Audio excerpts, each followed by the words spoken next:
Dennis and Natalie, you're the only ones in at the moment. Maybe a couple of others will join once we get going. So I just wanted to remind people that Friday we'll be finishing chapter 3. That means Monday will be a review session, and Wednesday will be the first exam. Okay, so I would start to go over some of the material slowly, just little bits. Now, don't leave it all until Monday and Tuesday and try to cram it in, because that's never a good learning strategy. And because the exam is online, it has to be timed, which I'm absolutely, totally against, but I can't just leave it open ad infinitum. That doesn't really work. So, yeah, if you start trying to look at a little bit of the information now, just a little bit every day, and then you won't have so much to do next week. And then if you've got questions, you can come to office hours this afternoon or tomorrow afternoon, or email me, okay? So we're going to continue. Aha, Jenna's here, good. We're going to continue with chapter 3. Keep looking at aerobic information, and we're going to start looking at the interaction.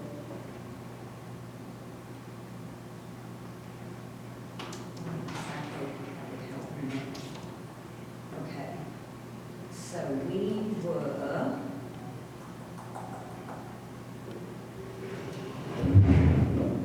here, I believe.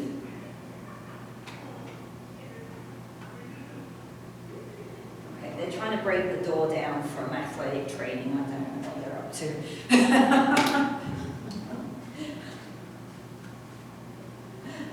What are we doing? Just rearranging everything. Hmm? Rearranging everything. Oh. Oh dear. Okay, let's see how much we can do today.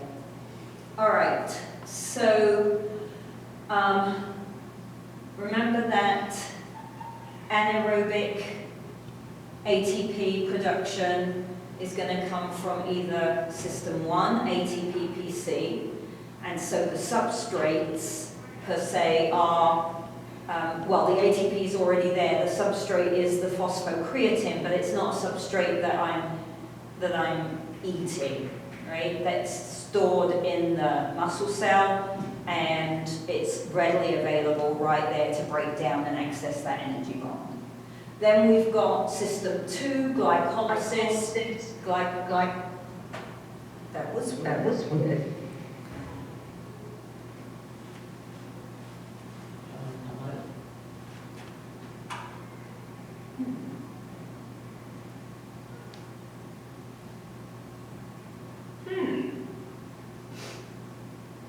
Okay, does anyone have their microphone on? I don't know what happened there. That was very strange. A little disturbing. Okay, system 2, glycolysis, is going to break down carbohydrate, either in the form of glucose that's transported in from the bloodstream, or it's going to break down glycogen that's stored already in the muscle tissue. Okay?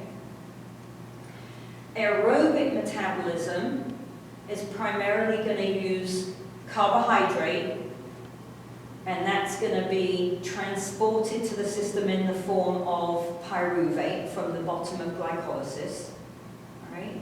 Or triglycerides, okay? Both those substrates are going to get broken down to acetyl-CoA. And then if we really, really have to, we've got the option of using protein as an energy source, although that's not typical. Okay? So when we look at which substrate am I using at what time, okay, there are some really, I want to say easy, but they're very simple to understand, I think, rules about when and where, what substrate we're using that we're going to look at today. So typically it's going to depend upon availability, the intensity, and the duration of the exercise. And remember that I said that if we have a substrate that's readily available because we've eaten a meal that's high in that substrate, or we're on a diet that is high in that substrate, then the body is going to preferentially metabolize that substrate if it can. Okay?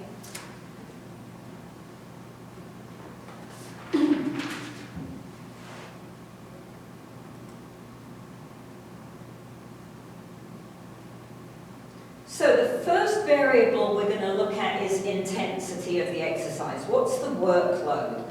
Because that has a strong influence on which substrate is being utilized. Okay? So at rest, right, when I'm sitting still or I'm lying down, I'm doing very low intensity work, and it's likely to be for a reasonable duration, right? So, at rest then, most of my ATP is, oddly, being produced using stored triglycerides, fats, okay? So about 2/3 of the energy is going to come from fat, and about 1/3 of your energy is going to come from carbohydrate. Right? Doesn't mean that I can get thin by sitting down and resting, because although I'm using fat, I'm not using very many calories at all because I'm not doing anything. Right?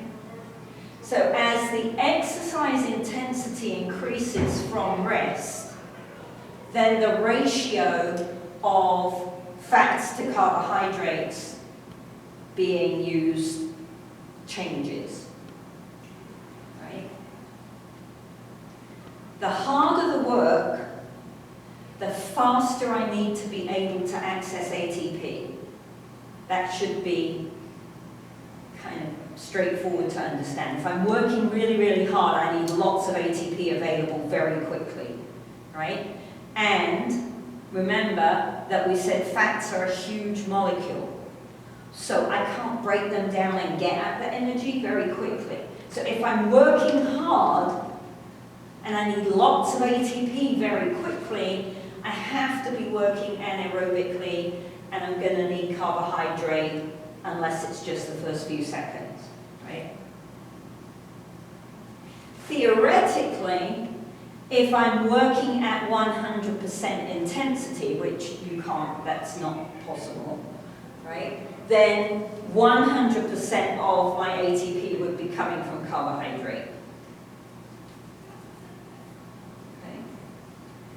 So we see this switch from low intensity to very high intensity, right? Low intensity uses predominantly fats, high intensity uses predominantly, if not totally, carbohydrates.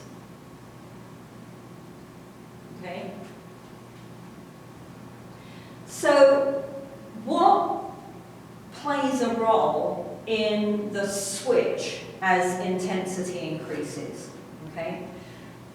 So one of the factors, one of the variables, is that carbohydrate metabolism produces more energy per liter of oxygen, right? So if I'm going to use oxygen for a time, then I can create more ATP using carbs, right?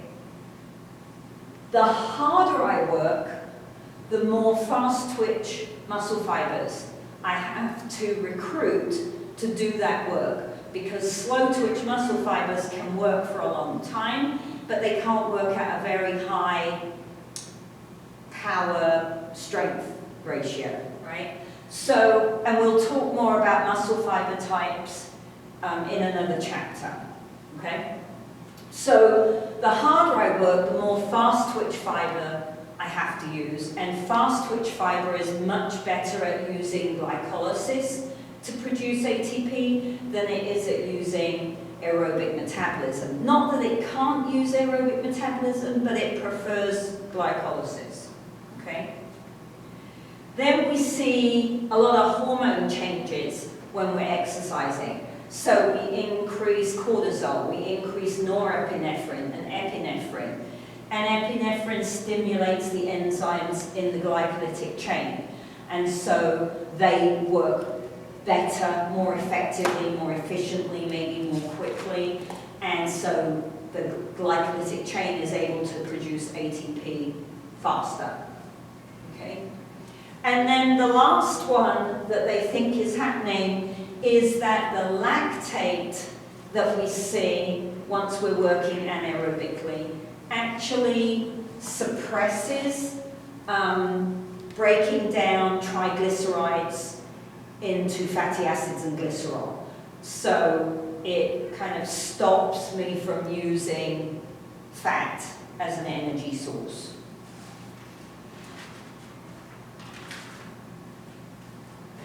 So what we have is this, all right? So on the x-axis is intensity. On this particular diagram, intensity is percentage VO2 max. I would like to see percentage heart rate max. It could be RPE, it could be METs, right? All those intensity measures that we looked at for aerobic work in lab last week, okay? So this is just intensity. That's all we have to worry about for now, okay? On the y-axis is the amount of energy I'm getting from carbohydrate or triglycerides, okay? So when we are looking at intensity as the variable of interest, right, then we have at low intensity, right, so intensity is on the x-axis, so at low intensity I'm using more triglycerides, more fats, than I am carbohydrate, right? At high intensity I'm using basically all carbs, no fats. So we get what we call a crossover effect. Okay? And that's about 35% VO2 max.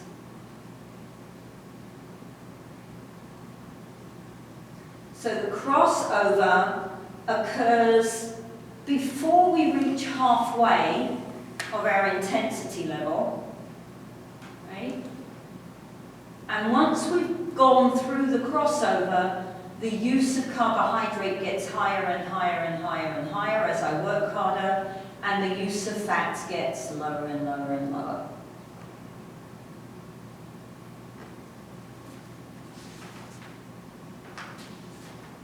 Does that make sense?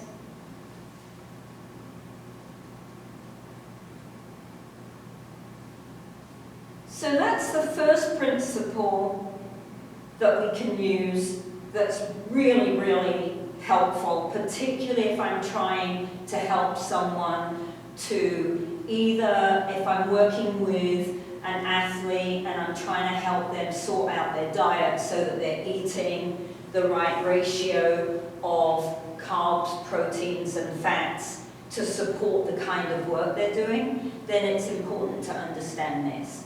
If I'm trying to help someone lose fat mass, right, because they want to drop their fat percentage down, then it's important that I understand this, okay? Because, as I think I mentioned previously last week, you know, people often think that to lose fat, they've got to work really, really hard. But if I'm working really hard, I'm using carbohydrate and not much fat. Okay? Then the next principle I have to try and draw for you, which is starting to give me nightmares, this whiteboard scenario. Okay, let's see what I can do here. All right, it won't be straight, but we're going to assume an X and Y axis, okay? And what we're going to look at is an idea that is called the fatmax zone. There's some information about this on page 58 in box 3.6 in your textbook. And the fatmax zone is based upon this idea. And we have a curve that comes like this. Sorry, that's not what I want. How do I delete it? That's what I want. Let's just do, can I just clear the last thing? No! Right. Let's try this, maybe this will work better. There we go. Bit of paper.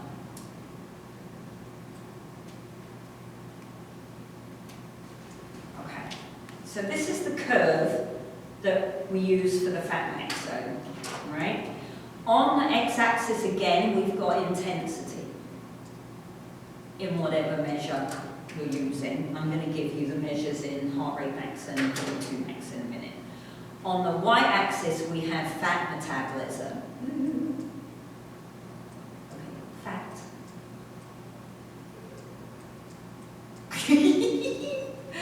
Okay, all right, so when we look at this curve, right, what this is telling us is that the most amount of fat is being used up here. Do you agree?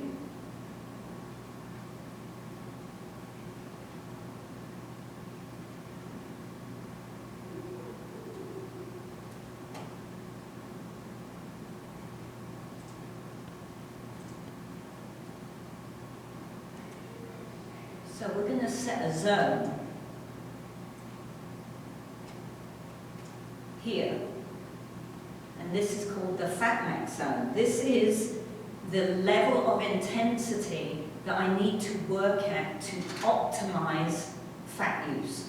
Not that I don't use fat at lower or higher intensities to a point, right? But if I want to optimize breaking down stored triglycerides in my body, then this zone is what I want to be at. Okay? This zone is about 55 to 72%. Where's my percent? If I'm looking at VO2 max.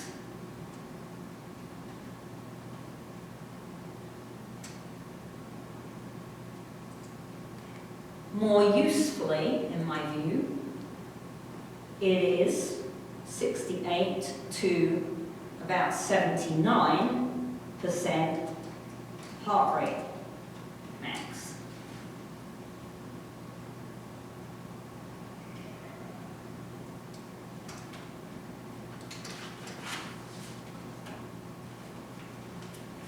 Okay, so that means that if my primary goal is to lose body fat, then really what I want to do is work as much as possible within this range.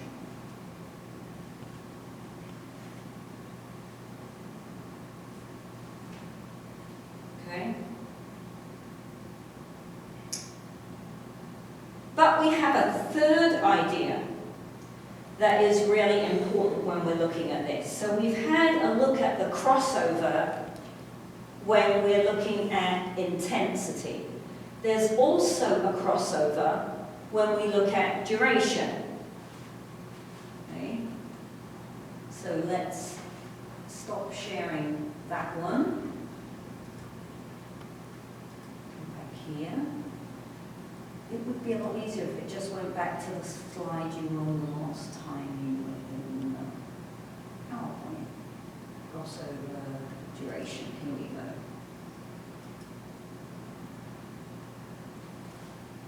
So instead of looking at intensity, we're going to look at duration. How long am I working for? What substrate am I using at what point in time that I'm exercising? Okay?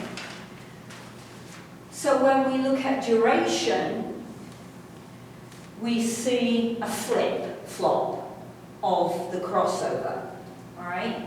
When I'm doing low intensity, long duration work, I'm going to use predominantly fat. Okay?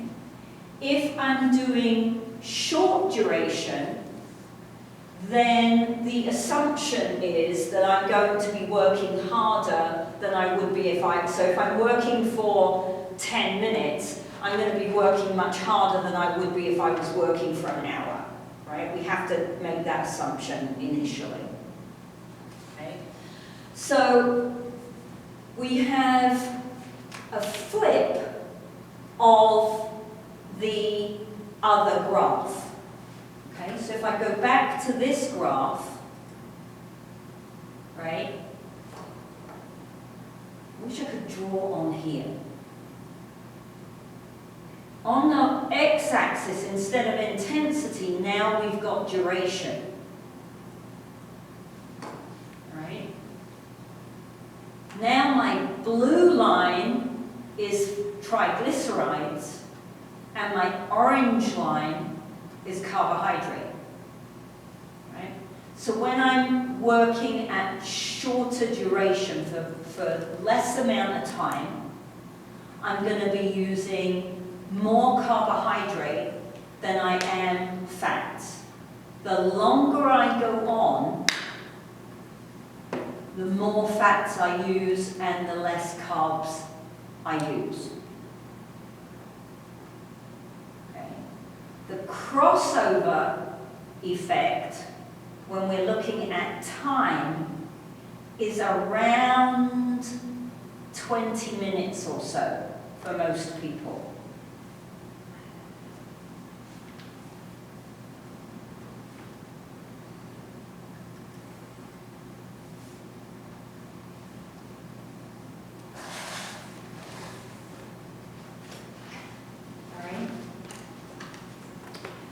So now I have the fact that we have a fat max zone, right? This is the intensity level I want to work at as much as I can. But we also have a time limit, because if I work for less than 20 minutes, even if I'm working in that fat max zone, I'm not going to use very much fat. Right? At 20 minutes and further on, then we start using predominantly fat. And then if I can work in that maximum zone, I'm going to optimize how much fat I can use within my training session. Right? That means that for people who want to lose fat mass, they've got to be able to work for a minimum of 20 minutes without stopping, because if I stop at 20 minutes, I'm at the crossover, right?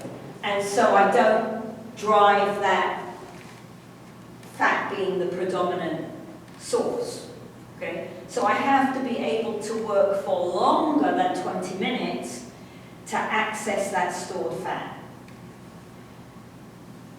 It's really, really important that you understand this, okay? Because this goes back to our idea that we had right at the beginning of the semester when we were talking about goal setting, okay? If you're going to work with people who are going to set a goal of changing their body composition, they have to understand that there's a level of fitness you have to reach in order to be able to change your body composition, right?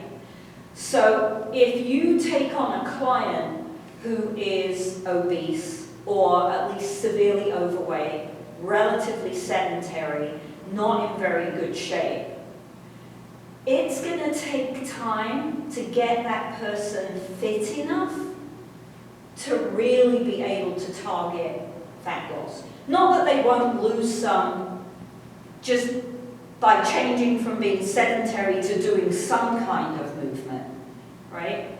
But if they set a goal that, oh, I'm going to lose 10 pounds the first week, that's probably not going to happen because they're not going to be able to work hard enough for long enough to lose that kind of weight.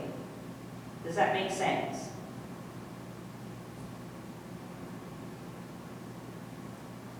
Yes. Hurrah! Thank you. All right.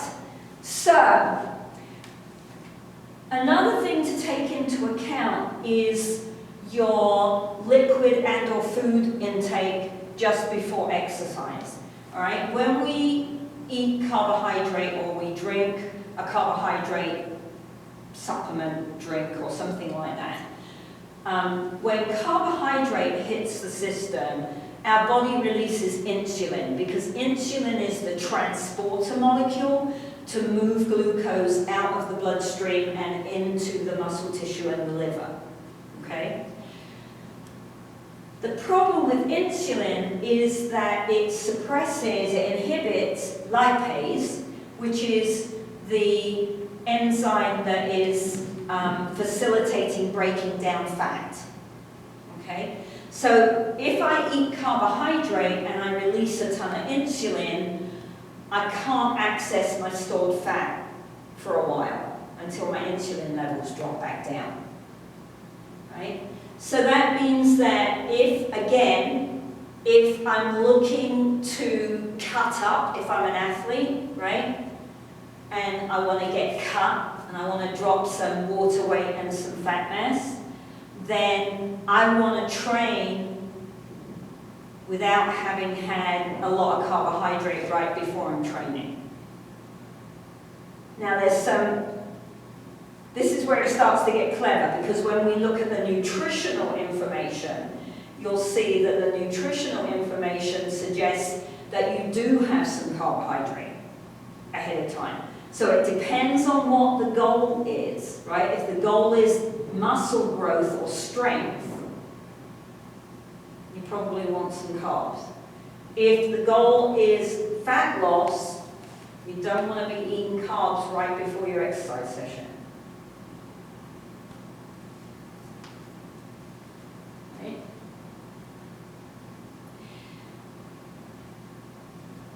Now, when I am running a marathon, right? Not me personally, that's not going to happen. But a person is running a marathon, right? Then that means that by 20 minutes, 30 minutes into the race, they are plodding along on their stored fat, right? And they can plod along for as long as they want at this steady state using stored fat. Okay? If, however, right, another racer comes up and starts to overtake you, and you're like, hell no, I'm staying in front of that person, and you speed up suddenly, that's not fat, that's carbohydrate. Because you increase the intensity of the workload very quickly. Right? And then you go back to your steady state, and you'll go back to using predominantly fats again. Okay? People who run marathons very quickly, or people who push themselves too hard based on their training, right, will often talk about the idea of hitting the wall, right? It's like the bogeyman of endurance performance, right, is hitting the wall.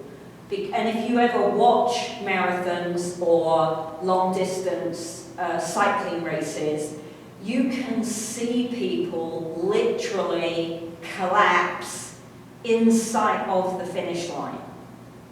And they cannot stand up. And if you Google it, or if you go into YouTube and look for it, there are a couple of really famous ones.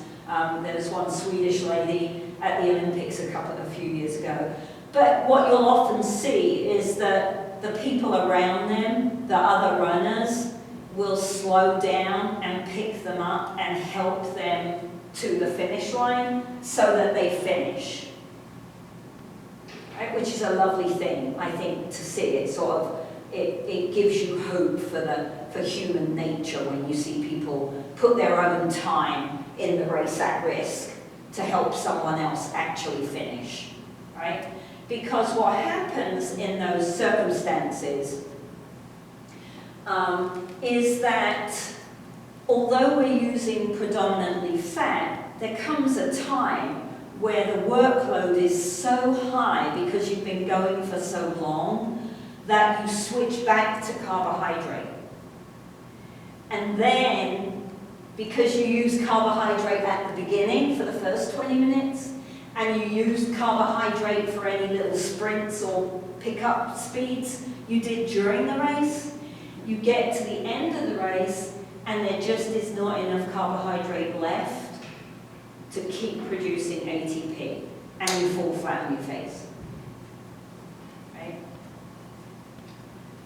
So that's really tough, and that's why endurance athletes carb load, which we'll get to another time.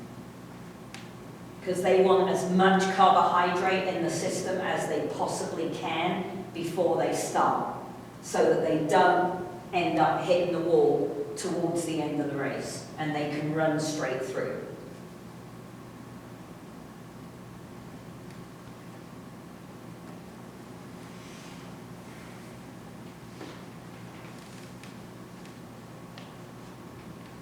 Questions?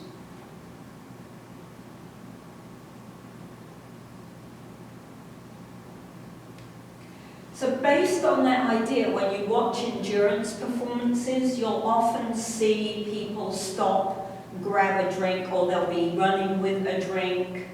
Cyclists might have a station set up on the side of the road, or they might have a bottle on their bike. My brother used to do crazy 10K open water swimming for hours and hours and hours, and they would set up like floating tables on the lakes and things, and there'd be little paper cups with like jelly cubes, not jelly, but some, a carbohydrate, a heavy sugar or something in a little cube that they could throw down and keep swimming, right? Because the idea of that carbohydrate supplementation in endurance work is to try to maintain glucose levels in the bloodstream so that you don't end up hitting the wall. Right? If you're doing exercise that's less than an hour long, don't waste your money. Drink water. Because if you're working for less than an hour, you're not going to run out of carbohydrate anyway. Right? So you don't need to be chugging expensive carbohydrate drinks when you're down in the gym doing your 50-minute workout in the gym.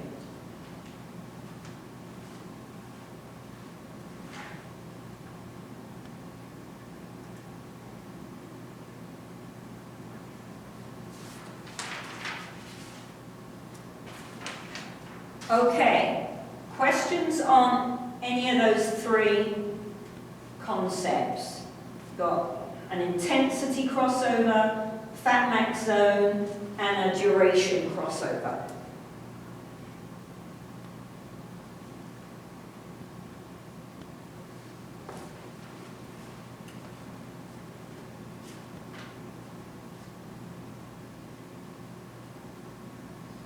So you said that it's best not to add carbs to a workout.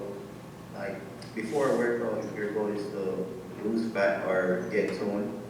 Yeah, yeah. I mean, certainly not probably within an hour of working out, because what will happen is you'll release insulin, and that insulin will damp down the ability to break down fat.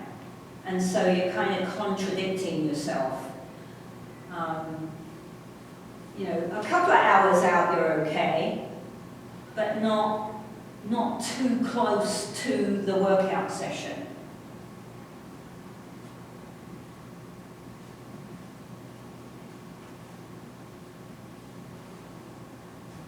Good question. Any others?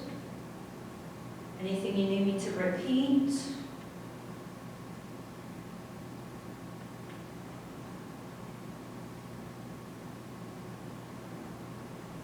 Okay. All right, so the next piece of the pie is looking at lactate. So remember that we produce lactate when we are working anaerobically using glycolysis, okay? And I break down my carbohydrate to pyruvate. There isn't enough oxygen available in the cell to shuttle that pyruvate over to the mitochondria, and so the pyruvate picks up a hydrogen ion, and we end up with a lactate molecule. Okay? Lactate moves very promptly out of the muscle cell and into the bloodstream. So we can measure how much lactate someone is producing when they're working anaerobically if we're prepared to do blood draws and things like that, all right? And a concept you may have heard of is called the lactate threshold, okay? The lactate threshold represents the intensity that you can work at. So it would represent my race pace that I could maintain during the race. Okay? The technical definition of the lactate threshold is the intensity at which blood lactate exceeds resting concentration. Because think about what we know now. If that pyruvate gets moved to the mitochondria and we're working aerobically, I'm not producing lactate, right? So, for people who are not aerobically trained very well, that lactate threshold is about 50 or 60% of VO2 max. For someone who is endurance trained, it can be anywhere up to 80, even in some textbooks I've seen 85% of VO2 max. All right, so that means that the person that has aerobic training can work at a much higher intensity before we reach this threshold. And I'm going to show you a diagram in a minute because I think it's way easier to get the concept of this on the diagram. Okay. We have to try to get out of the habit of blaming lactic acid or lactate for muscle fatigue. Okay? Yes, they are acids, but they are moved out of the muscle tissue very quickly into the bloodstream. So they are not the primary culprit for muscle fatigue.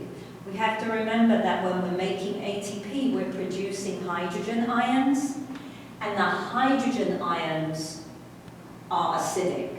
So just by producing ATP to do the performance, we end up hindering the performance, right? I mean, that's just the kind of irony of the system, okay?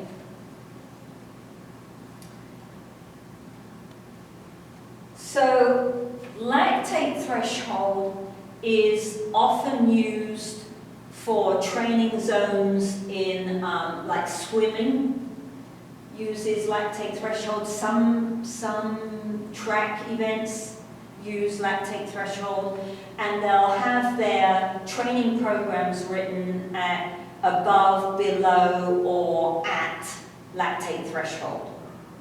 All right, and you'll see why that works in just a minute. All right, so there's a significant correlation between the increase in lactate threshold and the increase in endurance performance. So for many physiologists, lactate threshold is considered the gold standard for endurance capacity measurement. It's just you have to have a blood draw, so it's a pain in the neck. So most people use VO2 max as the capacity for endurance performance. So let me show you the diagram, because I think it's easier on the diagram.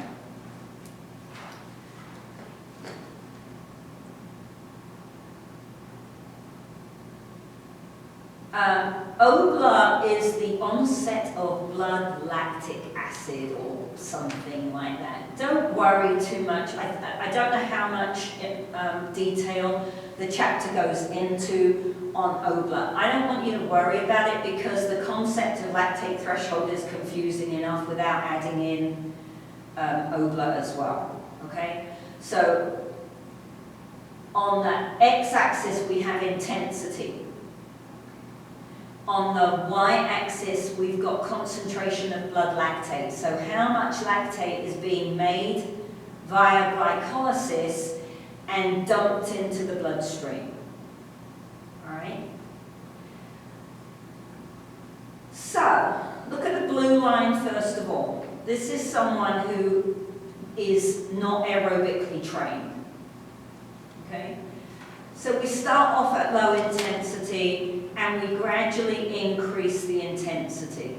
And the blood lactate levels stay relatively stable until all of a sudden there's a sharp corner and blood lactate levels start rising.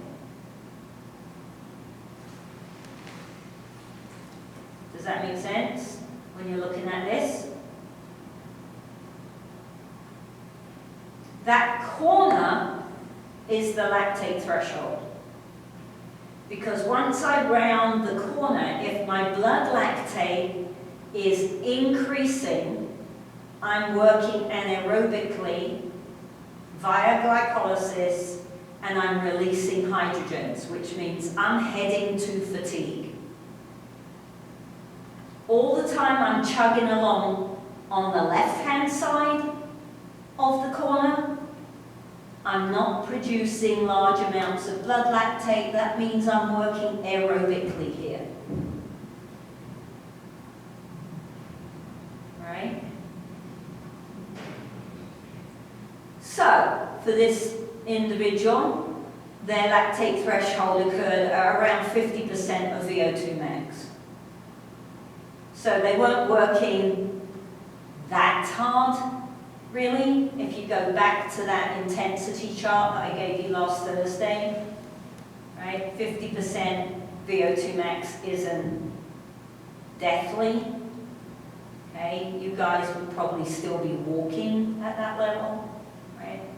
So the problem is now the rest of the work is getting harder and harder and harder, and sooner or later I'm going to quit because I'm in fatigue. If we train aerobically, we see a shift in the lactate threshold to the right. Right? So now we'll look at the orange or red line, whatever color it is. Right? So here, I'm aerobic, I'm not producing any blood lactate, I'm not producing any blood lactate. Here's my threshold, and now I see a quick rise in blood lactate. Right?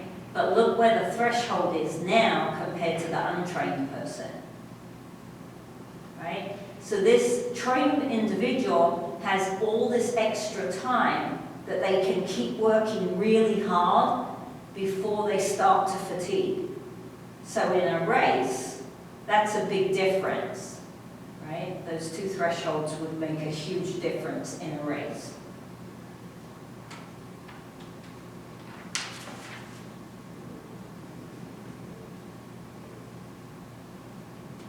Questions?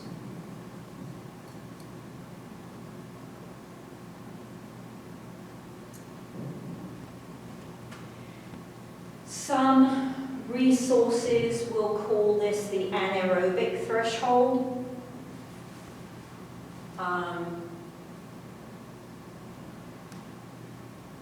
Because what most people believe is it represents the switch from aerobic metabolism to anaerobic metabolism.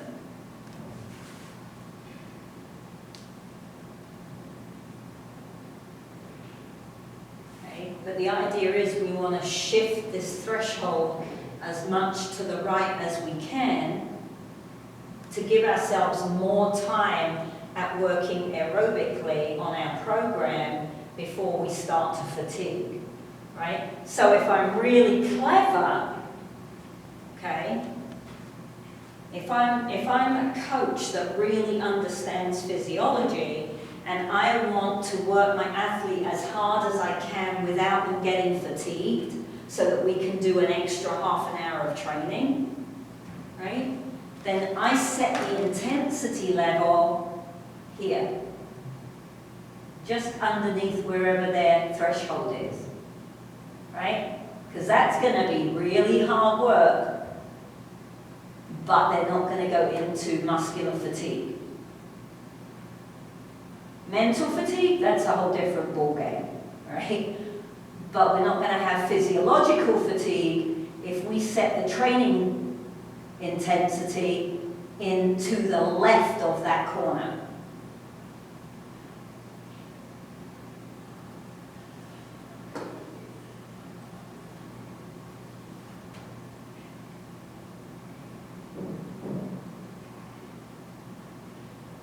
Questions? Or I can repeat something if you want me to.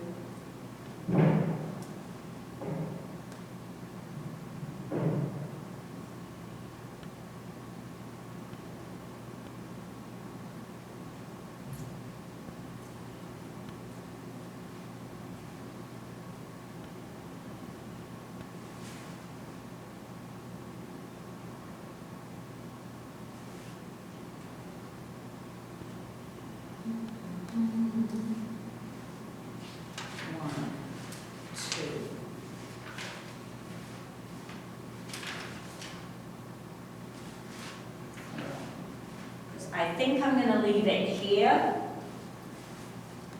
That leaves us 4 slides to cover on Friday that will look at the adaptation in the system if we train it, and also look at metabolic recovery after an exercise bout.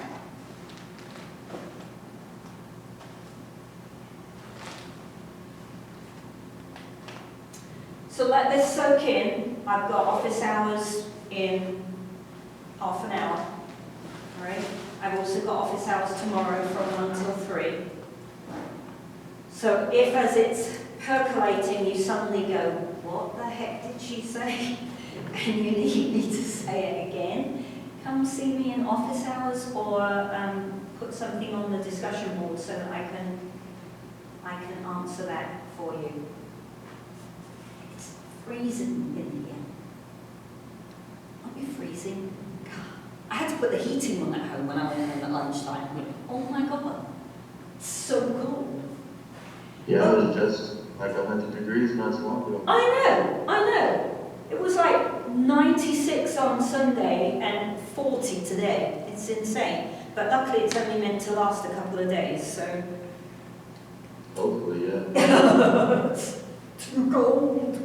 I'm gonna be here. I had to wrap a down blanket around me this morning while I was having my cup of tea. It's terrible. It's only September, people. Okay, so be looking at that, be thinking about it, all right? Because we've got an exam next week. And it's much better to understand the concept than to memorize and just like regurgitate, because then you can't apply, right? And at the end of the day, what we need to be able to do is to take the information and use it when we're working to make us better teachers, better coaches.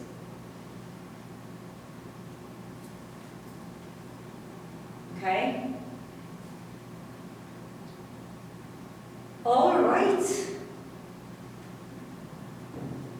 Tomorrow we're doing a lab on the interaction of anaerobic and aerobic and the three systems.